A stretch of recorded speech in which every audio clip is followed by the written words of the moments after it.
नमस्कार फ्रेंड्स, हमारे जो कृषि पर्यवेक्षक परीक्षा 2024 होने वाली है उसके लिए एकलव्य सीरीज़ की प्रश्नमाला सीरीज़ हमने शुरू कर दी है। उससे पहले हमने जो है कुछ जो चैप्टर्स की जो है थ्योरी क्लास भी लगा रखी है, उसके अलावा सिलेबस एनालिसिस भी कर रखा है।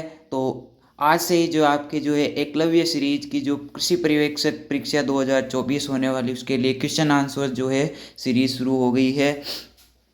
तो उसमें जो है आज जो हम प्रमुख जो है जो हमने अभी तक 3-4 चैप्टर किए हैं उन्हीं से रिलेटेड जो है प्रमुख जो क्वेश्चन आंसर होने वाले हैं उनकी चर्चा करेंगे। तो वीडियो में बने रहिएगा। अगर आपको जो है कृषि पर्यवेक्षक की तैयारी करते हैं या फिर एग्रीकल्चर से रिलेटेड किसी भी प्रकार के एग्ज़ाम की तैयारी करते हैं तो हमारे चैनल को जो है ज्वाइन कर सकते हैं। तो चलिए बिना आपका समय बर्बाद किए हुए चलते हैं। तो यह रहा आपका पहला कृषि शब्द किस भाषा का शब्द है। पहला ऑप्शन है अपने लैटिन भाषा का, अंग्रेजी का, संस्कृत का या फिर ग्रीक भाषा का। तो आंसर हमें करना है। तो इसका आंसर हो जाएगा कृषि शब्द जो हमारे है संस्कृत भाषा का शब्द है। संस्कृत भाषा के तो ऑप्शन हो जाएगा सी। अब इसका विश्लेषण देख लेते हैं। विश्लेषण कुछ इस प्रकार से है कि कृषि शब्द संस्कृत भाषा के कृष धातु से लिया गया है जिसका अर्थ होता है आकर्षित करना या फिर खींचना। एग्रीकल्चर शब्द लैटिन भाषा के एगर और कल्चरा से लिया गया जिसका अर्थ होता है खेती करना। अगर इसकी परिभाषा की बात करें तो परिभाषा है मनुष्य की आवश्यकता पूर्ति हेतु फसल उत्पादन, फल उत्पादन और पशुपालन का वैज्ञानिक रूप से अध्ययन करना कृषि विज्ञान कहलाता है। चलिए दूसरे क्वेश्चन की ओर बढ़ते हैं। दूसरा क्वेश्चन है हमारा, निम्नलिखित में से कृषि के जनक किसे माना जाता है, कृषि के जनक कौन है। तो ऑप्शन ए में M S Swaminathan, M S Randhawa, Arthur Young या फिर वीवी डोकुचे। तो इसमें हमारा एम एस स्वामीनाथन जो है वो। विश्लेषण देखते हैं। विश्लेषण है कि ऋषि पराशर को भारतीय कृषि का जनक कहते हैं। आधुनिक भारतीय कृषि के जनक जो हमारे एम एस स्वामीनाथन, जिन्होंने हरित क्रांति की शुरुआत की और to a hunger free world नामक पुस्तक लिखी थी। इसके अलावा जयनारायण व्यास यूनिवर्सिटी ने इनको जो है मानद की उपाधि भी प्रदान कर रखी है। ऑर्थर यंग की पुस्तक है एनाल्स ऑफ एग्रीकल्चर। आगे बात करते हैं तीसरे प्रश्न की। तीसरा प्रश्न है हमारा कि भारतीय कृषि का इतिहास नामक पुस्तक के लेखक का नाम बताइए। तो भारतीय कृषि के जो इतिहास पुस्तक है उसके लेखक हमारे हो जाएंगे इन चार ऑप्शनों में से एम एस रंधावा साहब को जो है वो। इसका विश्लेषण कुछ इस प्रकार से है कि एम एस रंधावा द्वारा लिखित भारतीय कृषि का इतिहास और ब्यूटीफुल गार्डन नामक पुस्तक है। और ये जो हमारे हैं भारत के उद्यान शास्त्री है जिन्हें पुष्प विज्ञान का पितामह कहा जाता है। और पुष्प विज्ञान जो है उसके क्षेत्र में इन्होंने बहुत कुछ किया है। बढ़ते हैं हमारे चौथे प्रश्न की ओर। चौथा प्रश्न क्या कहता है कि किसान दिवस कब मनाया जाता है।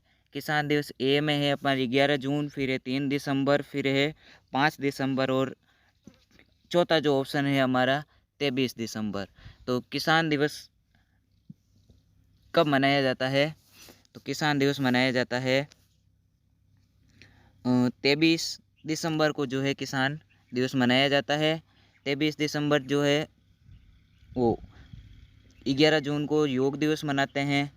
बात करते हैं इसके विश्लेषण की, देख लेते हैं। तो 3 जून को डॉक्टर राजेंद्र प्रसाद के जन्म दिवस पर कृषि शिक्षा दिवस के रूप में मनाया जाता है। और 23 दिसंबर को चौधरी चरण सिंह के जन्म दिवस को किसान दिवस के रूप में मनाया जाता है। तो 23 दिसंबर उसका सही आंसर हो जाएगा। पांचवा क्वेश्चन की ओर बढ़ते हैं। पांचवा क्वेश्चन कहता है एग्रोनॉमी जो शब्द है किस भाषा से लिया गया है। तो एग्रोनॉमी जो शब्द है ग्रीक का है या लैटिन का है, संस्कृत का है या फिर अंग्रेजी का है। तो अपना एग्रोनॉमी शब्द जो है ग्रीक भाषा का हो जाएगा। इसका विश्लेषण देखते हैं। विश्लेषण क्या कहता है। तो एग्रोनॉमी शब्द ग्रीक भाषा के एग्रोस और नोमोस शब्द से लिया गया है जिसका अर्थ भूमि का प्रबंधन करना या मृदा प्रबंधन है। इसके जनक पीटर डी क्रेंजी है जिन्होंने ओपस रूरालियम केमोडायरम नामक पुस्तक लिखी थी। इसके अलावा वॉन हैमिल्टन ने यह बताया कि वनस्पति का मुख्य तत्व पानी है। और एग्रोनॉमी जो है उसके जनक भी हो जाएंगे पीटर डी क्रेंजी। और एग्रोनॉमी जो शब्द है वो हमारी ग्रीक भाषा का हो जाएगा। बढ़ते हैं छठे क्वेश्चन की ओर। छठवां क्वेश्चन कहता है कि इंडियन एग्रोनॉमी सोसाइटी की स्थापना कब हुई। इंडियन एग्रोनॉमी सोसाइटी की स्थापना 1908, 1926, 1955 और 1969। तो आंसर देना है इसमें से कि एग्रोनॉमी सोसाइटी की स्थापना जो है 1955 में होती है। भारतीय एग्रोनॉमी सोसाइटी 1955 में स्थापित हुई थी। विश्लेषण देखते हैं इसका।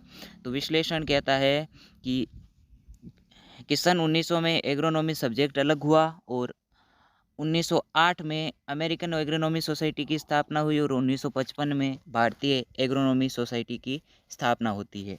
बढ़ते हैं सातवें क्वेश्चन की ओर। सातवां क्वेश्चन क्या कहता है। सातवां क्वेश्चन कहता है कि भारतीय कृषि का कुल जो है क्षेत्र कितना है। भारतीय कृषि का जो नेक्स्ट एरिया जोन है वो कितना है। 141 मिलियन हेक्टर है, 80 मिलियन हेक्टर है, 60 मिलियन हेक्टर है या फिर आपके 131 मिलियन हेक्टर। तो इसका आंसर क्या हो जाएगा, जल्दी से आंसर कीजिए। इसका आंसर हो जाएगा 141 मिलियन हेक्टर, जो कि अपना भारतीय कृषि का नेक्स्ट एरिया जोन है। विश्लेषण देखते हैं इसका। तो विश्लेषण कहता है कि शुष्क कृषि क्या होती है। सबसे पहले उसके बारे में है कि शुष्क और अर्धशुष्क क्षेत्रों में नमी संरक्षण और समुचित उपायों के साथ फसल प्रबंधन के सिद्धांतों के साथ जो खेती की जाती है उसे हम कहते हैं शुष्क कृषि। अब हमारे क्वेश्चन में क्या कहता है। तो कृषि क्षेत्र जो टोटल 141 मिलियन है उसमें से अभी असिंचित क्षेत्र जो है 80 मिलियन का है, जिसमें बारानी और शुष्क कृषि होती है। और जो अपना असिंचित क्षेत्र है वहाँ पर 60 मिलियन हेक्टर असिंचित कृषि क्षेत्र के अंतर्गत भी आता है। आठवें क्वेश्चन की ओर बढ़ते हैं। आठवां क्वेश्चन कहता है कि भारत में ICAR के अनुसार टोटल जो अपने सेमी एग्रो क्लाइमेटिक जोन है उनकी संख्या बतानी है। तो उनकी संख्या कितनी हो जाएगी। तो इसमें ऑप्शन ए में दे रखा है 127, ऑप्शन बी में दे रखा है 100, ऑप्शन बी में 15, ऑप्शन सी में 10 और इसमें 20। तो इसका आंसर हो जाएगा 127। विश्लेषण देखते हैं इसका। तो विश्लेषण में है कि शस्य जलवायु खंड योजना 1900 जो है 88 में 7वीं पंचवर्षीय योजना के तहत योजना आयोग द्वारा भारत को 15 और राजस्थान को 10 एग्रो क्लाइमेटिक जोन में बांटा गया था। वहीं एग्रो इकोलॉजिकल जोन जो है अपने पहले 21 थे, अब इनकी संख्या 20 हो गई। और ICAR के अनुसार जो सेमी एग्रो क्लाइमेटिक जोन थे उनकी संख्या 127 बता रखी है। बढ़ते हैं आठवें क्वेश्चन की ओर। आठवां क्वेश्चन कहता है कि अजमेर ज़िला कौन से कृषि शस्य जलवायु खंड के अंतर्गत आता है। ऑप्शन ए है अपना पश्चिमी शुष्क मैदान, ऑप्शन बी है अंतर्वर्ती मैदानी प्रदेश, ऑप्शन सी है अर्ध शुष्क पूर्वी मैदान और ऑप्शन डी है दक्षिणी आर्द्र मैदान। तो इसमें हमारा आंसर हो जाएगा जो अपना अर्ध शुष्क पूर्वी मैदान जो है ऑप्शन सी, वो इसका आंसर हो जाएगा, जिसे हम जो है थर्ड ए के नाम से जानते हैं। अजमेर जो है थर्ड ए के अंतर्गत आता है। वहीं इसका विश्लेषण देखते हैं। विश्लेषण क्या कहता है। तो विश्लेषण में ये जो है 10 एग्रो क्लाइमेटिकल जोन दे रखे हैं। इसमें फर्स्ट अपना शुष्क मैदानी प्रदेश हो गया, सिंचित उत्तरी मैदानी प्रदेश हो गए, इसके अलावा अपना शुष्क आंशिक जो भी है, ये टोटल जो अपने हैं 10, जो कि वीडियो में जाके देख लेना।